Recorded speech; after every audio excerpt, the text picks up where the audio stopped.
প্রতিদিন সকালে একটাই জিনিস একই থাকে, ৩ নম্বর বাস। সেই ভিড়, সেই ঠেলাঠেলি, আর সেই দুজন মানুষের নীরব দেখা হওয়া। নীলা একজন সাধারণ অফিস যাত্রী, চোখে স্বপ্ন, কাঁধে দায়িত্ব। অর্ণব সরকারি চাকরির জন্য লড়তে থাকা একজন শান্ত ছেলে।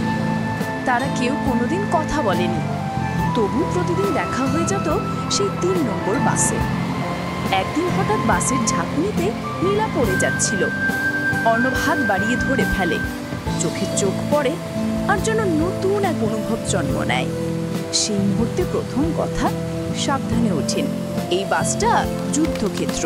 তারপর শুরু হয় ছোট ছোট কথা, ইশারা, অপেক্ষা। সকাল মানেই বাসে তাকিয়ে থাকা, কে আগে আসে, কে আজ আসেনি। একদিন বিকেলে বৃষ্টি, নীলার ছাতা নেই। অর্ণব পাশে দাঁড়িয়ে ছাতা মেলে দেয়, চোখে চোখ, মুখে হাসি, আর মনের ভেতর শব্দহীন কিছু বলা। তুমি কি সবসময় এভাবে আগলে রাখো?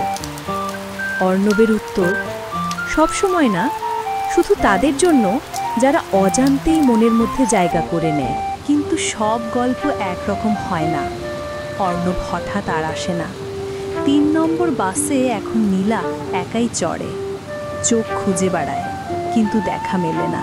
১ বছর পর হঠাৎ একদিন এক সরকারি অফিসে দেখা হয়ে যায়। অর্ণব এখন স্থির, দায়িত্বশীল, আর সেই পুরনো হাসিটা তখনও মুখে। নীলা বলে, তুমি এখনো বাসে ওঠো না?